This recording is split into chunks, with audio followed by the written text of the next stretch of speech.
warahmatullahi wabarakatuh. Perkenalkan, kami dari kelompok 5. Saya Safa Rabani sebagai ketua kelompok 5. Di sini saya bersama dua orang rekan saya. Yang pertama ada saudara Fajar, dan ada saudari Hilda.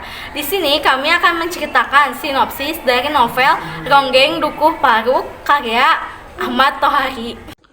Assalamualaikum, saya Safa Rabani dari kelompok 5. Di sini saya akan menjelaskan atau menceritakan kembali bagian pertama dari Ronggeng Dukuh Paruk. Nah, jadi di dalam novel Ronggeng Dukuh Paruk ini kayak ada sebuah desa yang namanya tuh Dukuh Paruk. Nah, di sana itu kayak ada makam nenek kakek moyangnya. Nah, si kakek moyangnya itu namanya tuh Ki Sacamenggala. Nah, si Ki Sacamenggala ini makamnya tuh terletak di desa tersebut kan. Nah, si makamnya itu jadi kiblat kayak orang-orang di sana. Nah, terus pada suatu hari ada 3 anak yang sedang mencabut singkong, 3 sekawan kan. Yang pertama ada Rasus, Darsun, sama Warta. Nah, mereka tuh nyabut singkong, terus kayak ngerasa singkongnya susah dicabut, mereka tuh sampai mengencingi singkongnya. Jadi karena kalau pakai air kan di desa itu tuh kayak sulit air gitu ya. Jadi mereka tuh ngencingin si singkongnya, terus mereka cabut dan ternyata berhasil. Terus mereka juga mengembalakan. Nah, di situ mereka tuh melihat ada seorang anak perempuan yang sedang menari-nari ya. Terus mereka tuh kayak nyamperin kan ke si anak perempuan itu, dan ternyata itu tuh Serintil. Nah, dari situ tuh si Serintil itu kayak meminta 3 temennya itu tuh untuk kayak mengeluarkan suara musik gitu dari mulut mereka kan. Nah, di situ jadi Serintil yang menari, terus mereka tuh bermain-main. Terus setelah menari-nari kan mau pada pulang ya, tapi teman-temannya itu minta upah. Nah, upahnya tuh sebuah ciuman di pipi. Jadi Serintil yang mencium mereka, dan kayak Serintil malah melakukannya gitu. Terus pulanglah mereka ke rumah masing-masing kan. Nah, di rumahnya juga Serintil tuh kayak masih tetap kayak gimana ya, kayak menari-nari gitu loh. Sampai kakek neneknya juga kayak, ih kok anak ini bisa menari-nari, padahal kan dia gak pernah ada tuh yang ngajarin nari. Nah, setelah itu adalah spekulasi kalau Serintil itu dimasuki oleh kayak peronggeng yang ada di sana, kayak disebutnya tuh Inang. Nah, karena ada spekulasi tersebut kayak Serintil tuh dicek gitulah sama orang yang bisa melihat kayak gitu. Terus dibuktikan kan, kayak ya udahlah kalau mau lihat buktinya Serintil disuruh nari aja weh di depan semua orang. Nah, pas udah menari depan semua orang, ternyata benar kalau Serintil itu kemasukan Inang tersebut. Lalu setelah itu pas udah kemasukan Inang kan terbukti ya Serintil tuh kayak apa ya, kayak udah fix jadi ronggeng gitu. Dari situ kayak Rasus tuh lihat Serintil tuh kayak gak suka. Kayak ternyata orang-orang tuh banyak yang suka ke Serintil. Alias cemburu gak sih kalau kayak gitu? Nah, terus di situ Serintil tuh kayak seneng ya, dia tuh udah bisa jadi ronggeng gitu. Terus pada suatu hari si Rasus itu diceritakan oleh neneknya. Jadi kita bakal flashback. Di situ tuh kayak intinya orang-orang di desa itu, kayak anak-anak di desa itu kehilangan orang tua mereka. Itu tuh karena Serintil, alias karena orang tuanya sih sebenarnya. Jadi orang tuanya Serintil itu kayak menjual tempe bodrek. Tapi kayak orang-orang yang setelah membeli tempe bodrek itu tuh sakit-sakitan. Nah, termasuk ayah ibunya Rasus juga sakit-sakitan, yang beberapa orang tuh sampai meninggal. Terus itu kan pada protes ya di situ.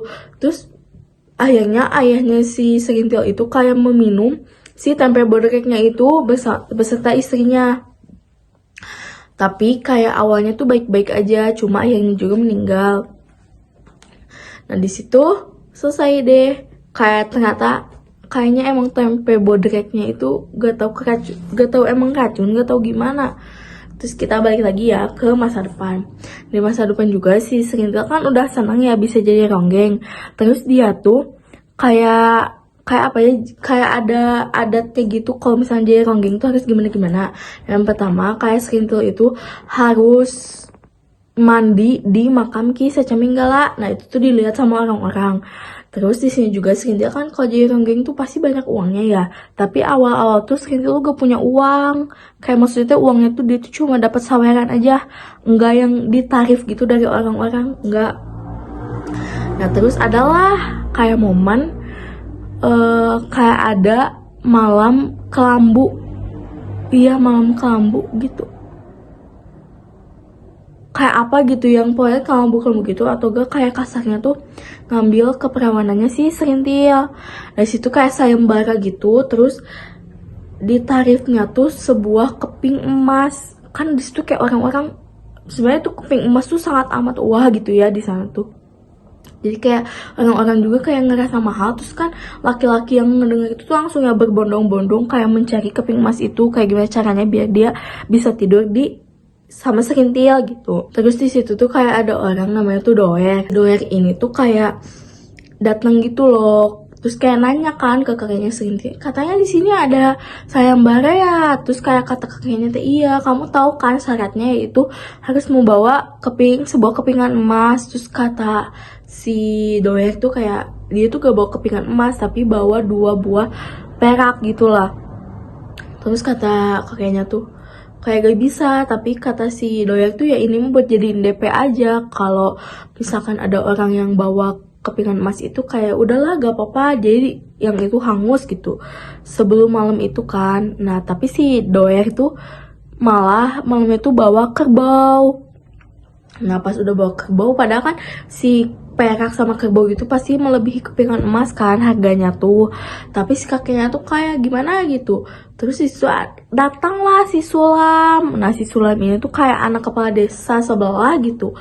Nah si Sulam ini tuh kayak bawa 2 kepingan emas itu loh. Tapi di situ mereka tuh cekcok kan, kayak siapa ini yang bakal tidur sama Serintil duluan. Tapi kakeknya tuh kayak ngasih minuman keras gitu ke mereka berdua. Tapi yang ke si Doer mah setengahnya tuh kayak ada campurannya. Yang si Sulama kayak pure dari alkohol gitu. Udah minum, ternyata mereka tuh pada teler kan. Terus pada kayak gimana ya, kayak berpusing mungkin ya. Setelah itu ternyata kan yang siapa yang mabuk berarti nanti dia yang kedua gitu. Kalau yang gak mabuk banget, dia bisa tuh langsung ke Serintil, ke malam kelambu itu. Dan ternyata kan otomatis si Doer ya yang menang. Setelah itu Doer masuklah ke kamar Serintil. Terus mereka melakukan, besoknya baru Sulam. Nah sebenarnya di balik itu tuh pas mereka lagi cekcok Sulam sama si Doer, Serintil tuh kayak ketakutan gitu. Terus dia tuh pergi ke belakang rumahnya dan bertemu si Rasus. Dan Serintil tuh malah ngasih yang pertama itu tuh bukan ke Doer ternyata, tapi ke si Rasus. Tapi setelah melakukan itu si Rasus tuh ngerasa kayak dia tuh gak menyukai lagi Serintil. Karena jadi Rasus itu melihat Serintil tuh ibunya gitu. Karena sebenarnya ibunya si Rasus itu kayak gak tahu meninggal atau gak tahu masih hidup soalnya. Jadi ibunya si Rasus tuh sempet ke mantri gitu buat dicek. Jadi ayahnya malah langsung meninggal waktu yang keracunan itu. Tapi ibunya tuh enggak. Tapi di situ katanya ibunya tuh kabur sama si mantri itu. Cuma Rasus tuh selalu menganggap ibunya tuh gak ada aja gitu. Dan itu juga kayak masih pertanyaan gitu loh, ibunya tuh sebenarnya masih hidup atau enggak. Terus kan Rasus tuh melihat sosok ibunya tuh di Serintil. Tapi pas Serintil udah kayak dipakai sama orang tuh, dia tuh jadi gak suka gitu. Apalagi pas dia udah kayak ngerasakan ibunya suci. Terus Serintil tuh yang awalnya suci tuh kayak jadi kotor gitu. Jadi Rasus tuh gak mau nyamain sama ibunya lagi gitu. Nah setelah kayak terjadi perampokan itu, kayak Rasus tuh minta izin kan ke si sersannya buat kayak dia tuh ingin tinggal beberapa hari di desa ini. Soalnya dia tuh ingin melepas rindu sama neneknya. Nah pas dia pulang ke rumah neneknya itu ternyata ada Serintil. Nah si Serintil ini tuh kayak kayak ngobrol-ngobrol kan sama si Rasus. Kayak dia tuh membayangkan kalau dia tuh punya anak, pengen punya anak sama si Rasus.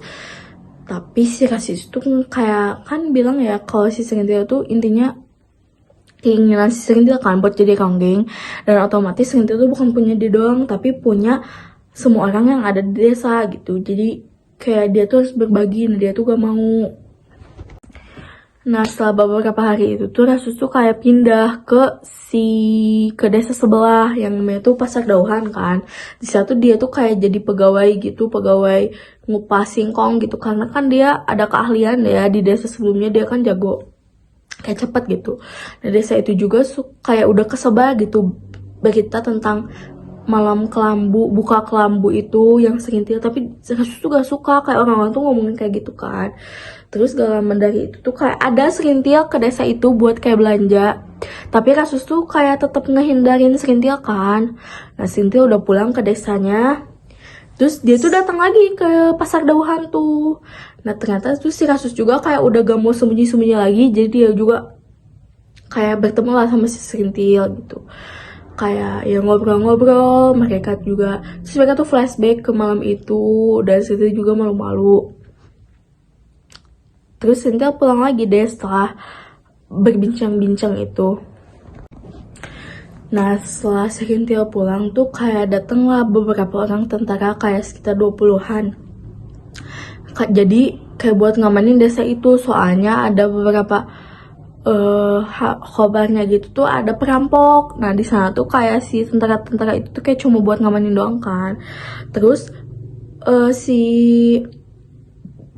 si Rasus itu tuh kayak dipanggil buat bantuin si tentara mindahin barang ke markas bersama orang-orang yang lain lah. Pas kayak orang-orang mau ngambilnya tuh satu barang, nah si Rasus itu bawanya tuh 2 barang. Jadi kayak tentara tuh lihatnya tuh, wah itu kayak anak hebat banget nih. Padahal orang-orang aja kayak berat gitu ngambil satu, Rasus tuh enggak, ngambil 2. Di situ kayak tentara itu tuh kayak adalah yang manggil Rasus buat jadi kayak pembantunya tentara gitu. Nah, Rasus awal tuh mikir, tapi pengen juga karena nanti tuh meskipun dia jadi pembantu yang bantu-bantu doang, tapi dia juga bakal dapat seragam tentara. Nah, setelah mengamankan sekitar, kalau ada perampok juga mereka ngamanin. Terus gak lama kayak alhamdulillahnya tuh di Pasar Dauhan itu tuh hilang gitu, perampoknya tuh gak ada lagi. Nah, mereka tuh mikir nih si perampok kemana. Nah, ternyata benar ke desa Duku Faruk. Terus si Rasus tuh kayak langsung berpikiran ke satu orang, yaitu ke si Serintil. Nah, si Serintil tuh kan udah kaya ya, jadi dia tuh takut si perampok tuh ke rumah Serintil. Nah, dia tuh ke rumah Serintil, tapi ternyata Serintil tuh gak di sana, tapi udah pindah gitu loh ke rumah apa gitu. Di sana ternyata benar ada perampok. Di situ Serintil ketakutan. Kayak di situ juga perampoknya tuh gak sengaja sama Rasus tuh dibunuh gitu loh. Nah, udah selesai terus kayak Rasus sama. Nah, setelah si Serintil ditinggal oleh Rasus, kayak Serintil tuh ngerasa kayak kan jadi sebelum si Rasus pulang kayak balik lagi ke desa itu juga kayak Serintil sama Rasus tuh kayak bermalam juga kan. Nah, pas bangun-bangun Serintil tuh gak ada si Rasus itu. Terus Serintil tuh sakit hati sampai kayak kepikiran terus, gak mau makan, bla bla bla bla. Terus si Serintil juga sempat kabur-kaburan gitu sampai ke Pasar Dauhan kan. Nah, pas di Pasar Dauhan itu kayak dia pulang lagi lah ya pas udah dijemput tuh. Terus dia tuh ketemu sama kayak bukan pengemis, kayak orang yang mainin musik. Terus pas udah main musik itu kayak dikasih uang buat apresiasi, tapi kayak mereka tuh gak mau disebut pengemis kan. Nah, udah dari situ juga si Serintil tuh kayak stres lah intinya mah. Pokoknya di halaman-halaman itu Serintil tuh kayak diceritain gitu kalau dia tuh kayak gak mau makan, gak mau apa-apa lah. Tadi itu kan dia tuh kayak ketemu sama orang terus yang ada punya bayi gitu loh. Nah, setiap ada bayi itu Serintil tuh selalu ngerasa baik-baik aja gitu. Terus waktu itu juga Serintil tuh ketemu sama tentara yang waktu yang si Rasus itu kan. Tapi si tentara itu juga bilang kalau si Rasus tuh udah lama gak ada di sana gitu. Nah, udahlah ya. Terus jadi Serintil tuh kayak udah mulai gak mau makan, mogok ngeronggeng dan lain-lain. Lanjut di bagian kedua. Setelah resmi menjadi ronggeng, Serintil terkenal dan dihormati di Duku Faruk. Namun, kehidupan ronggeng tidak hanya membawa popularitas, tetapi juga penderitaan. Ia harus menerima kenyataan bahwa dirinya menjadi objek hiburan dan pemuas nafsu para lelaki. Sementara hatinya tetap berharap bisa hidup normal seperti perempuan lain. Sementara itu, Rasus, Pemuda yang mencintai Serintil sejak kecil merasa kecewa dan terluka terhadap keputusan Serintil. Ia memilih meninggalkan Dukuh Paruk dan bergabung dengan tentara, berusaha melupakan Serintil dan kehidupan lamanya di desa. Di tengah ketenarannya, Serintil mulai merasa hampa. Ia menyadari bahwa menjadi ronggeng tidak memberinya kebahagiaan sejati. Ketika kondisi politik Indonesia mulai memanas menjelang peristiwa 1965, Dukuh Paruk ikut terlibat dalam dinamika politik yang berbahaya. Banyak penduduk, termasuk Serintil dan para tetua desa, terjebak dalam situasi yang tak mereka pahami sepenuhnya. Saat peristiwa G30S terjadi, Dukuh Paruk terlibat dalam gerakan komunis dan penduduknya menjadi korban kekerasan politik. Serintil ikut ditangkap dan dipenjarakan bersama banyak orang yang dianggap simpatis gerakan tersebut. Di dalam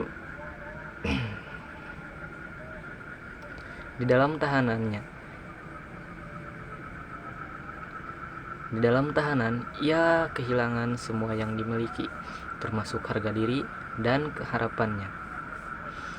Ketika akhirnya dibebaskan, Serintil menyadari bahwa kehidupan tidak akan pernah sama. Ia merasa hampa dan kehilangan makna hidup. Sementara Rasus, yang kini menjadi tentara, masih menyimpan perasaan terhadapnya, tetapi tak bisa lagi mengubah takdir mereka. Masuk ke bagian 3, yaitu tiba-tiba malapetaka tuh muncul menghantam Dukuh Paruk.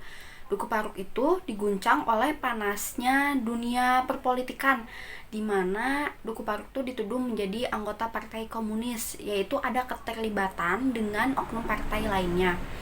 Serintil bersama beberapa masyarakat Dukuh Paruk lainnya akhirnya ditahan.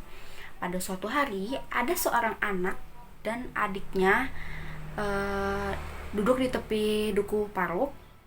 Anak tersebut tuh melihat dari kejauhan ada seseorang yang berlari.